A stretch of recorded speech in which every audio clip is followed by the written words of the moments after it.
Menteri Koordinator Bidang Infrastruktur dan Pembangunan Kewilayahan Agus Harimurti Yudhoyono menegaskan pemerintah segera memperbaiki rumah warga dan fasilitas umum yang rusak akibat banjir besar di Bali dan Nusa Tenggara Timur.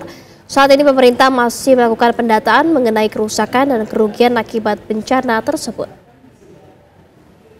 Kita pantau terus ya apa yang terjadi di Bali dan juga Nusa Tenggara Timur, banjir besar yang juga telah meluluh lantakan sebagian kawasan yang ada di Bali dan NTT, termasuk ada korban jiwa di NTT. Kita berharap segera dilakukan langkah-langkah penanganan cepat, tanggap darurat itu penting dan pertama kali harus dilakukan adalah penyelamatan bagi warga dan kemudian dipastikan jika semuanya sudah mendapatkan penanganan medis. Lalu kita juga ingin segera perbaiki berbagai kerusakan yang terjadi, termasuk rumah-rumah warga dan fasilitas umum yang lainnya. Sudah dihitung Mas kerugiannya mungkin?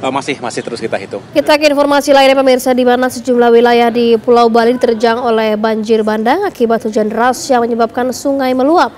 15 orang dinyatakan tewas sementara proses pencarian korban masih terus dilakukan.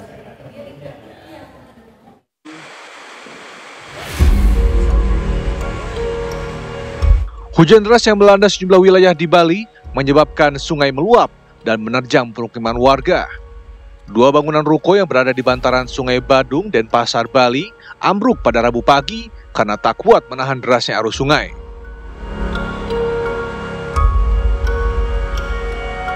Dalam peristiwa ini, dua keluarga penghuni ruko yang tengah tertidur ikut hanyut terjatuh ke sungai dan 4 orang diantaranya dinyatakan hilang.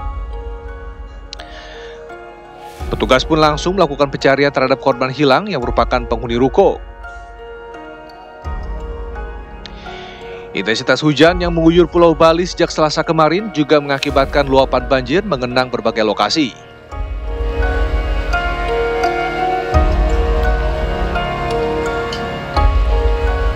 Proses evakuasi terus dilakukan petugas untuk memindahkan warga terdampak ke lokasi yang aman. Tidak hanya warga lokal, sejumlah WNA yang sedang berwisata di Bali juga ikut terdampak.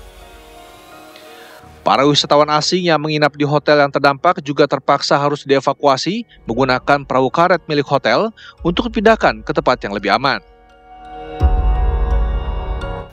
Hingga saat ini BNPB mencatat 15 orang tewas akibat banjir bandang. Para korban tersebut tersebar di berbagai wilayah, diantaranya Kota Denpasar, Kabupaten Jembrana, Gianyar, dan Badung.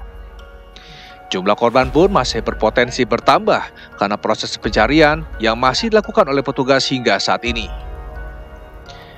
Dari Badung dan Denpasar, Bali, tim TV One mengabarkan.